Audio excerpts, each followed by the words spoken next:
नमस्कार।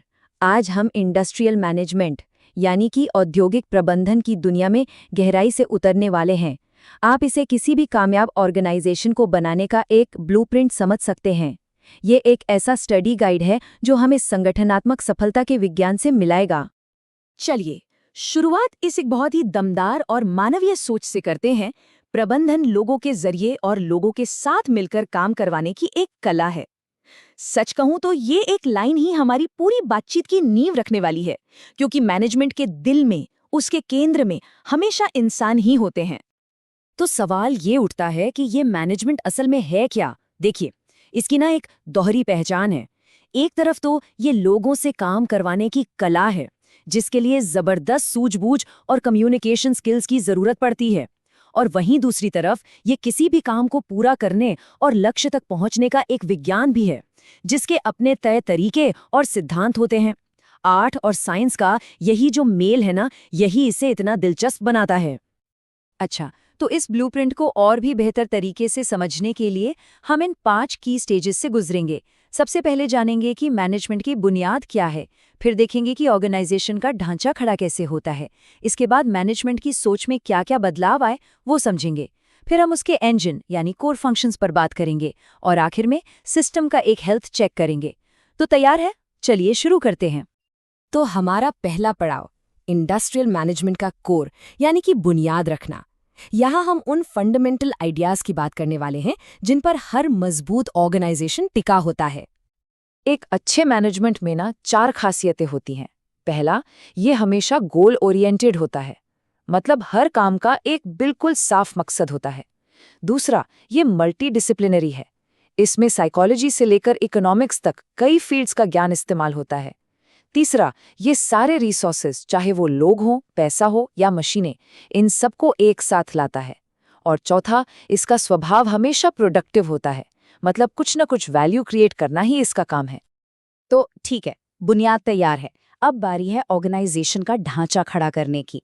अब हम उस स्ट्रक्चर के 3 सबसे जरूरी लेवल्स को देखेंगे जो किसी भी कंपनी को उसकी असली शक्ल देते हैं। जरा इस पिरामिड को देखिए। ये ऑर्गेनाइजेशनल हायरार्की को एकदम साफ साफ दिखाता है। सबसे ऊपर है एडमिनिस्ट्रेशन, जिसका काम है पॉलिसी बनाना। बीच में आता है मैनेजमेंट, जो इन पॉलिसीज को लागू करता है। और सबसे नीचे है ऑर्गेनाइजेशन, जो काम करने का असल ढांचा है। यहाँ देखने वाली खास बात यह है कि फैसले और नीतियाँ हमेशा ऊपर से नीचे आती हैं और काम की रिपोर्ट और फीडबैक नीचे से ऊपर की तरफ जाता है। चलिए, इन तीनों के फर्क को और भी आसान भाषा में समझते हैं। एडमिनिस्ट्रेशन का काम है सोचना और नीतियां बनाना, यानी क्या करना है। मैनेजमेंट का काम है उसे असल में कर दिखाना, यानी कैसे करना है। और ऑर्गेनाइजेशन वो पूरा फ्रेमवर्क है जिसके अंदर ये सब होता है। यही जिम्मेदारियों और वर्किंग रिलेशनशिप्स को तय करता है। अब जरा मैनेजमेंट की सोच के इतिहास पर एक नज़र डालते हैं। हम उन बड़े थिंकर्स को जानेंगे जिन्हें हम मैनेजमेंट सिस्टम्स का आर्किटेक्ट कह सकते हैं, जिन्होंने वक्त के साथ इन विचारों को शेप दिया है। मैनेजमेंट की दुनिया में ये 3 बड़े नाम उभरकर सामने आते हैं। F.W. टेलर, जिन्होंने साइंटिफिक मैनेजमेंट पर बहुत जोर दिया। हेनरी फायोल, जिन्होंने एडमिनिस्ट्रेटिव नज़रिए को सामने रखा। और एल्टन मेयो, जिन्होंने ह्यूमन रिलेशंस यानी कि मानवीय रिश्तों की अहमियत को समझाया। इन्हीं तीनों की सोच ने मिलकर मैनेजमेंट की आज की दुनिया को आकार दिया है। टेलर और फेयोल का नज़रिया समझना बहुत ज़रूरी है। टेलर का फोकस था ज़मीनी स्तर पर, यानी शॉप फ्लोर की एफिशिएंसी पर। उनका एक ही मकसद था, वैज्ञानिक तरीकों से हर काम को स्टैंडर्डाइज कर दो ताकि बर्बादी कम से कम हो। दूसरी तरफ फेयोल का फोकस था टॉप लेवल मैनेजमेंट पर। उनका नजरिया ज्यादा बड़ा था, पूरी कंपनी को चलाने से जुड़ा हुआ था। एक तरह से कहें तो एक माइक्रो देख रहा था और दूसरा मैक्रो। फेयोल ने मैनेजमेंट चलाने के लिए 14 सिद्धांतों का एक पूरा का पूरा टूलकिट दिया था। चलिए इन्हें आराम से समझते हैं। पहला, डिवीजन ऑफ वर्क, यानी काम को बांटो ताकि स्पेशलाइजेशन बढ़े। दूसरा, अथॉरिटी, यानी आदेश देने का हक और साथ ही उसकी जिम्मेदारी भी। तीसरा, डिसिप्लिन, भाई नियम तो मानने ही पड़ेंगे। चौथा, यूनिटी ऑफ कमांड, मतलब एक कर्मचारी को एक ही बॉस से ऑर्डर मिलना चाहिए, कंफ्यूजन ना हो। पांचवा, यूनिटी ऑफ डायरेक्शन, एक गोल के लिए एक ही प्लान। छठा, सबऑर्डिनेशन ऑफ इंटरेस्ट, मतलब ऑर्गेनाइजेशन का हित किसी एक व्यक्ति के हित से हमेशा ऊपर है। 7वां, रेम्यूनरेशन, काम के लिए सही और फेयर सैलरी। 8वां, सेंट्रलाइजेशन, मतलब डिसीजन मेकिंग की पावर किसके पास रहेगी। 9वां, स्केलर चेन, अथॉरिटी की लाइन जो टॉप से बॉटम तक जाती है। 10वां, ऑर्डर, हर चीज और हर व्यक्ति के लिए एक सही जगह। 11वां, इक्विटी, कर्मचारियों के साथ न्याय और बराबरी का बर्ताव। 12वां, स्टेबिलिटी ऑफ टेन्योर, मतलब कर्मचारी ऑर्गेनाइजेशन में टिके रहें। 13वां, इनिशिएटिव, कर्मचारियों को नए आइडियाज सोचने और उन्हें एग्जीक्यूट करने की आज़ादी देना।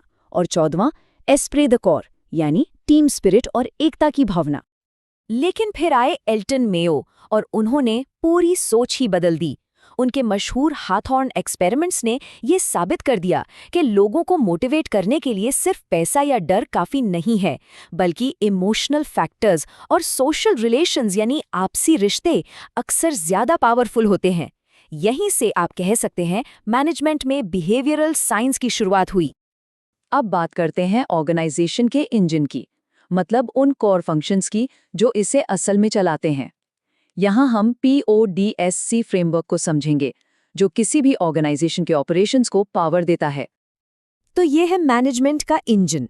इसके सेंटर में है एग्जीक्यूटिव फंक्शन और इसके इर्द गिर्द घूमते हैं ये 5 स्तंभ: प्लानिंग, ऑर्गेनाइजिंग, स्टाफिंग, डायरेक्टिंग और कंट्रोलिंग। ये वो काम है जो एक मैनेजर लगातार करता है ताकि ऑर्गेनाइजेशन की गाड़ी बिना रुके चलती रहे। चलिए इन 5 को एक्शन में देखते हैं। प्लानिंग का मतलब है आगे की सोचना, लक्ष्य तय करना। ऑर्गेनाइजिंग का मतलब है काम और रिसोर्सेज को सही ढंग से एक साथ लाना। स्टाफिंग का मतलब है सही काम के लिए सही लोगों को चुनना और लगाना। डायरेक्टिंग का मतलब है टीम को गाइड करना, उन्हें सुपरवाइज करना। और कंट्रोलिंग का मतलब है ये चेक करना कि सब कुछ प्लान के मुताबिक हो भी रहा है या नहीं। इस इंजन को स्मूथली चलाने के लिए फ्यूल का काम करता है कम्युनिकेशन। ये ऑर्गेनाइजेशन का नर्वस सिस्टम है। जैसा कि साइकिल में दिख रहा है, बात सोर्स से रिसीवर तक जाती है, लेकिन सबसे जरूरी हिस्सा है फीडबैक लूप। इसी से तो पता चलता है कि मैसेज सही से पहुंचा भी और समझा भी गया। और इस इंजन को सही दिशा में ले जाने के लिए चाहिए डिसीजन मेकिंग। ये एक लॉजिक कंट्रोलर की तरह है। इसमें मैनेजर के सामने कई रास्ते होते हैं और वो लॉजिक, फीजिबिलिटी और ऑर्गेनाइजेशन के ऑब्जेक्टिव्स के फिल्टर से गुजारकर सबसे सही रास्ते को चुनता है। चलिए अब अपने आखिरी पड़ाव पर आते हैं। यहाँ हम देखेंगे कि पूरे ऑर्गेनाइजेशनल सिस्टम की हेल्थ कैसे चेक की जाए। एक तरह से हम एक फाइनल डायग्नोस्टिक टेस्ट करने जा रहे हैं। लेकिन डायग्नोस्टिक से पहले इन 3 शब्दों का अंतर समझना बेहद जरूरी है। देखिए, सबसे ऊपर होता है गोल, जो एक बड़ा सपना या मकसद है। उसे पाने के लिए बनाए जाते हैं ऑब्जेक्टिव्स, जो स्पेसिफिक और मेजरेबल कदम होते हैं। और इन ऑब्जेक्टिव्स को पाने में मदद करती है पॉलिसी, जो एक तरह की रूल बुक होती है। इस टेबल से ये बात और साफ हो जाएगी। गोल एक ब्रॉड आउटकम है, जैसे कि हमें मार्केट लीडर बनना है। ऑब्जेक्टिव स्मार्ट होता है, यानी स्पेसिफिक, मेजरेबल, अचीवेबल, रेलेवेंट और टाइम बाउंड, जैसे अगले साल सेल्स 20% बढ़ानी है। और पॉलिसी वो गाइडलाइंस हैं जो बताती हैं कि इन ऑब्जेक्टिव्स को पाने के लिए क्या करना सही है और क्या नहीं।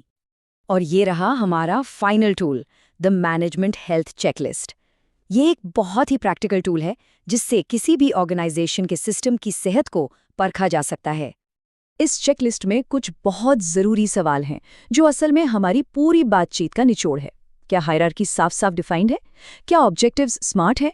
क्या अथॉरिटी सही तरीके से बांटी गई है? क्या लीडरशिप स्टाइल वक्त के हिसाब से बदलता है? और सबसे ज़रूरी, क्या फीडबैक के लिए कंट्रोल लूप एक्टिव है? तो आखिर में एक सवाल जिस पर सोचने की ज़रूरत है, क्या किसी ऑर्गेनाइजेशन का ब्लूप्रिंट जिसकी हमने आज बात की वाकई मजबूत है?